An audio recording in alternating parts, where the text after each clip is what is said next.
আমিও তো রাত বিরোধ ঘুরে বেড়াই। অনেকে বলে যে তুমি এইসব রাত্রিরে ঘুরছো, কিছু ছেলে পুলে কিছু নিয়ে কি হবে? প্রয়োজন একজন পানি দিবার, জ্যাকেট ধরা, একটা থাকার আরেকজন চালাবার প্রয়োজন, তাই আর কেউ নেই তো। কেন আমার ঈমান বলছে আমার আল্লাহ আমার সাথে আছে, আর আল্লাহ যার সাথে থাকে তাকে যদি দুশমন সামনেও দেখে এই মুখটা দেখবে না, অন্য দেখবে, এটা নয় রে ছেড়ে দে। এ ক্ষমতা আল্লাহর আছে না নাই? তার একটা নমুনা বলে যাচ্ছি। আল্লাহর কথাকে কেউ বলবে হিংসা ছড়ায়, আর তোমাকে আল্লাহ একটু পাওয়ার দিয়েছে, তোমার তো একটু কলমের খোঁচা দেওয়া দরকার ছিল, তুমি দিলে না। দিলে দিলে না, একটু রাস্তায় নামলে না।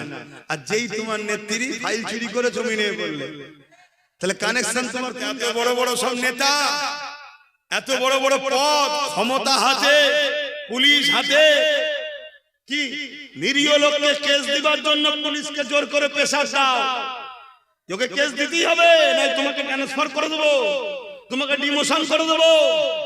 আর বেচারি নিরীহ পুলিশ তারা কি করবে? বাধ্য হয়ে কেস দিচ্ছে। তখন তোমার ফোনের জোর থাকে, তাকতের জোর থাকে, আর তুমি একটা কেস করতে পারলে না। বলো, আজকে যদি মন্ত্রী কেস করতো, এমএলএ কেস করতো, এমপি কেস করতো, এইভাবে যদি 50-60টা কেস হতো নেতাদের দ্বারা, তাহলে এই কেসটা জটিল হতো না? হতো না? কেউ কেস করেছে? আমি একটা জিনিস বুঝাতে চাইছি, কেন করে রে? সম্পর্ক নেই তাই। যে ও তো চুরি করলো ভাই, তো ওর হয়ে তুই রাস্তায় না, আপনি কি ব্যাপার রে? বলছেন না আমি ওকে ভালোবাসি, ওর সাথে আমার কানেকশন আছে। তো তাহলে ভালোবাসিস বলে নেবিছিস, কানেকশন আছে বলে নেবিছিস, কিন্তু আমার রাসূলুল্লাহকে, আমার কোরআনের বিরুদ্ধে কথা বলবি না বলিনি কেন? তাহলে কানেকশন নেই। আমি কি বুঝাচ্ছি শুনছেন তো? আমি শুধু চিনাতে চাইছি ইসলামের যুগে যুগে ক্ষতি অমুসলিমরা করেনি, মুনাফিক মুসলমানরা করেছে। আজকে যত জায়গায় মার হচ্ছে দেখো, সব মুসলমান এলাকায় মুসলমানরা মারছে। চলে যাও অমুসলিম এলাকায়, কোনো অশান্তি আছে কি দেখো তো।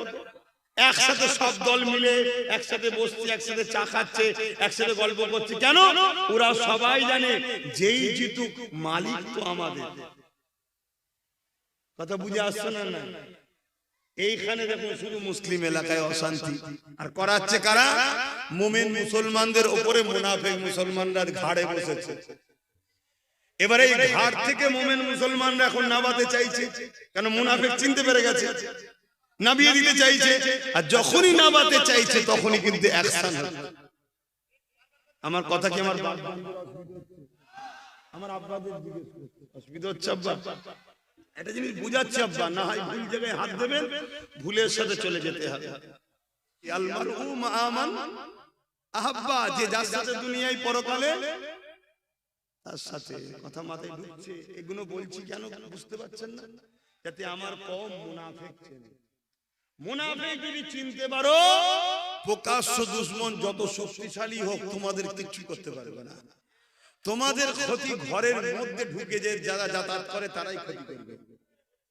কথা মাথায় ঢুকছে? এই জন্য মুনাফিক চিনাচ্ছি। আর এটাও শুনে যাচ্ছি আল্লাহর পক্ষে, নবীর পক্ষে দাঁড়িয়ে মুনাফিকের বিরুদ্ধে লড়াই করা ফরজ, চলবে, কোনো অসুবিধা নেই। ওরা বুঝে আসছে না? একদম খুলে বলে যাচ্ছি আল্লাহ রাসূলের পক্ষে দাঁড়িয়ে মুনাফিকদের বিরুদ্ধে লড়াই করা ফরজ, চলবে, একদম শরীয়তের হুকুম। এতগুলো রেকর্ড হচ্ছে, পুরো পৃথিবীর মুফতি মাওলানাকে চ্যালেঞ্জ দিলাম। কেন? কথা তো আমার নয়, যেখান থেকে এসব রাসূলুল্লাহর হাদিস কোরআন বলতে তো হবে।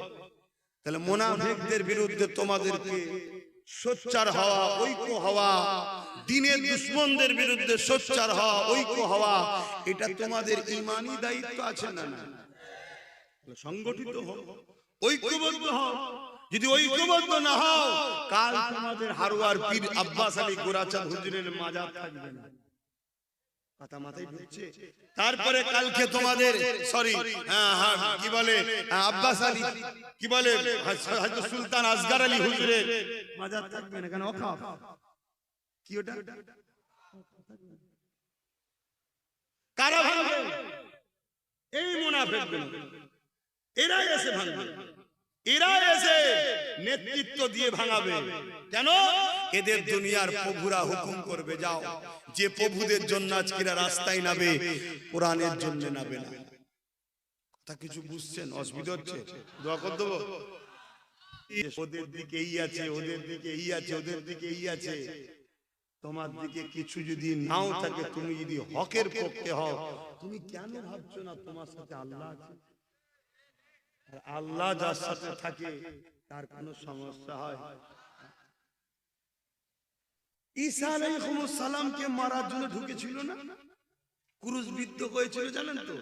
ঈসা নবীকে মারার জন্য ঢুকেছিল।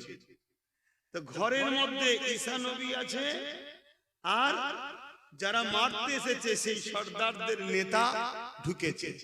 যেই প্রথম ঢুকেছে, আল্লাহ সঙ্গে সঙ্গে ঈসা নবীকে চতুর্থ আসমানে তুলে নিয়েছে, আর সর্দারের চেহারাটা ঈসা নবীর মতো করে দিয়েছে।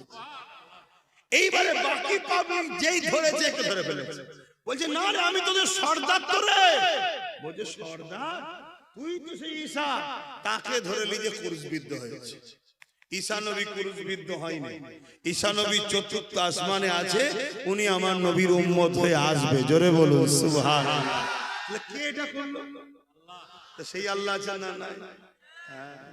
আল্লাহ চেহারাকেও চেঞ্জ করার ক্ষমতা রাখে। তার তো শুধু বলতে লাগে কাফ আর নুন, কুন, ইরাদা শুধু কুন, তার মানে হচ্ছে হো যা, ফায়াকুন, সঙ্গে সঙ্গে হয়ে যায়। জোরে বলুন সুবহানাল্লাহ। হায়রে মুসা আলাইহিস সালাম লাঠি ছাড়লো, সঙ্গে সঙ্গে বিশাল সাপ হয়ে গেল। জোরে বলুন সুবহানাল্লাহ। সেই আল্লাহ আছে না? ক্ষমতা কি কমে গেছে? নাউযুবিল্লাহ, লা হাওলা ওয়ালা কুওয়াতা ইল্লা বিল্লাহ। ভরসা রাখো আল্লাহর উপরে, ভরসা রাখো আল্লাহর উপরে। মাদার টেরেসা দেশের সেবা করেছে, সমাজের সেবা করেছে। ওটা একটা ভালো কাজ না খারাপ কাজ? ভালো কাজ, অবশ্যই ভালো কাজ। কিন্তু এর যা কি আখিরাতে পাবে? কেন পাবে না? কেন পাবে না বলবেন? ঈমান। কিন্তু ভালো কাজ, ওই কাজ মনে হয় মুসলমান ঘরের কেউ করতে পারে না, এত ভালো কাজ করেছে। ঠিক না বেঠিক? হ্যাঁ, স্বীকার করতে হবে। কিন্তু তার যা আখিরাতে পাবে না। কিন্তু ওই কাজ যদি কোনো মুসলমান করে, দুনিয়াতেও ভালো কাজ, আখিরাতে জান্নাত পাবে। জোরে বলুন সুবহানাল্লাহ। তাই ওপেন বলে যাচ্ছি, গরিব দুঃখী অসহায় দেশকে সেবার জন্য কোন মুসলমান যদি রাজনীতি করে, ও দুনিয়াতেও সম্মান পাবে। আমার আগে বলছিলেন না, ন্যায় বিচারকারী আল্লাহ সম্মান দেবে, আখিরাতে আরশের ছায়া পাবে, জান্নাতও পাবে। জোরে বলুন সুবহানাল্লাহ। একই জিনিস, একই জিনিস।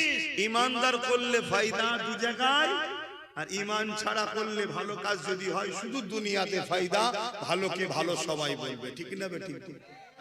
মাথায় রেখে দেবে। তো যা হযরত আবু বকর